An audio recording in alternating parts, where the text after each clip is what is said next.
Hey guys what's up. तो आज हम लोग बात करेंगे आपसे क्रोमोसोमल डिसऑर्डर के बारे में। तो क्रोमोसोमल डिसऑर्डर आप लोग जानते ही हो यार, क्या होता है क्या नहीं होता है। बेसिकली बस मैं एक आउटलाइन दे रहा हूँ, ठीक है ना, और जल्दी से इसको ख़त्म करते हैं ताकि हम लोग नेक्स्ट टॉपिक के ऊपर बढ़ सके, ठीक है ना। इंपॉर्टेंट टॉपिक है लेकिन आना चाहिए। कॉज ड्यू टू एब्सेंस और excess of abnormal arrangement of one और मोर क्रोमोसोम, ठीक है। चाहे तो यहाँ पे एब्सेंस हो जाए, क्या हो पहले तो, चाहे तो एब्सेंस हो जाए या एक्सेस हो जाए, एबनॉर्मल और एबनॉर्मल अरेंजमेंट ऑफ वन और मोर क्रोमोसोम, ठीक है। चाहे तो एब्सेंस हो जाए या क्या हो जाए, एक्सेस हो जाए अबनॉर्मल क्रोमोसोम का, अबनॉर्मल अरेंजमेंट ऑफ वन और मोर क्रोमोसोम का, ठीक है ना। एब्सेंस या excess of abnormal arrangement of one और मोर क्रोमोसोम का वो अगर हो जाए तो क्रोमोसोमल डिसऑर्डर हो गया, ठीक है ना। एन्यूप्लॉइडी क्या है? Failure of segregation of chromatids during cell division result in loss और gain of chromosome is called aneuploidy. अभी फेलियर ऑफ सेग्रीगेशन हो गया क्रोमैटिड्स का ड्यूरिंग द सेल डिवीजन। क्या हुआ कि एन्यूप्लॉइडी में बेसिकली क्या होता है, फेलियर ऑफ सेग्रीगेशन हो जाता है सेल डिवीजन के दौरान पे, ठीक है, क्रोमैटिड्स का, जिससे कि क्या होता है, loss of gain of chromosomes होता है, जिसको कहते हैं हम लोग एन्यूप्लॉइडी। पॉलीप्लॉइडी क्या है?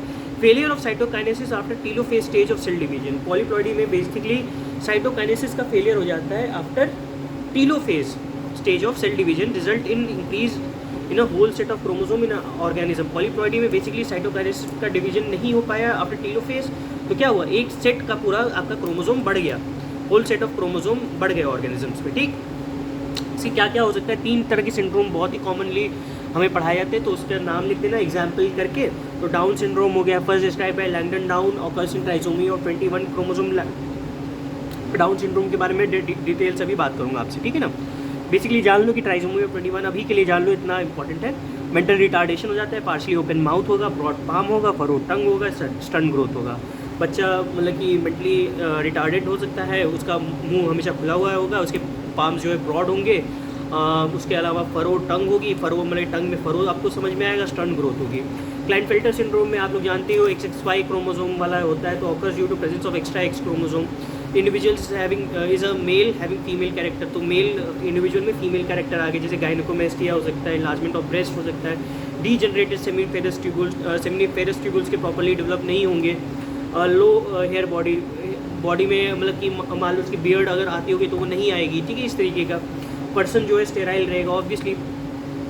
Turner syndrome discovered by Turner, ठीक है ना, it is due to monosomy absence of chromosome, तो एक्सो क्रोमोसोम रहेगा, ठीक है ना। फीमेल हैविंग मतलब कि फीमेल तो रहेगी एक्सओ, XX भी नहीं रहेगा, XO क्रोमोसोम रहेगा। इंडिविजुअल फीमेल रहेगी, नो मेंस्ट्रुअल साइकिल नहीं होगी। ओवरी इज रूडिमेंट्री ओवरी रहेगी, फंक्शनल नहीं रहेगी। ब्रेस्ट इज अनडेवलप्ड, ब्रेस्ट उसमें अनडेवलप नहीं रहेगा, तो उसमें आप ये याद रखना। इंडिविजुअल स्टेराइल, तो इंडिविजुअल वहाँ के जो रहेगी वो स्टेराइल रहेगी। यूट्रस इज नॉट डेवलप, तो यूट्रस वहाँ पे डेवलप नहीं रहेगा, राइट। तो क्या क्या हो सकता है? बेसिकली फीमेल इंडिविजुअल रहेगी, रूडिमेंट्री ओवरी रहेगी, स्टेराइल नहीं होगी, अनडेवलप्ड ब्रेस्ट होगा और मेंस्ट्रुअल साइकिल नहीं होंगे। इंडिविजुअल स्टेराइल रहेगी और यूट्रस जो है डेवलप नहीं करेगा। तो ये कुछ बात रही आपकी क्रोमोसोमल डिसऑर्डर के बारे में। उम्मीद है आपको समझ में आएगा। मिलते हैं आपसे नेक्स्ट वीडियो में।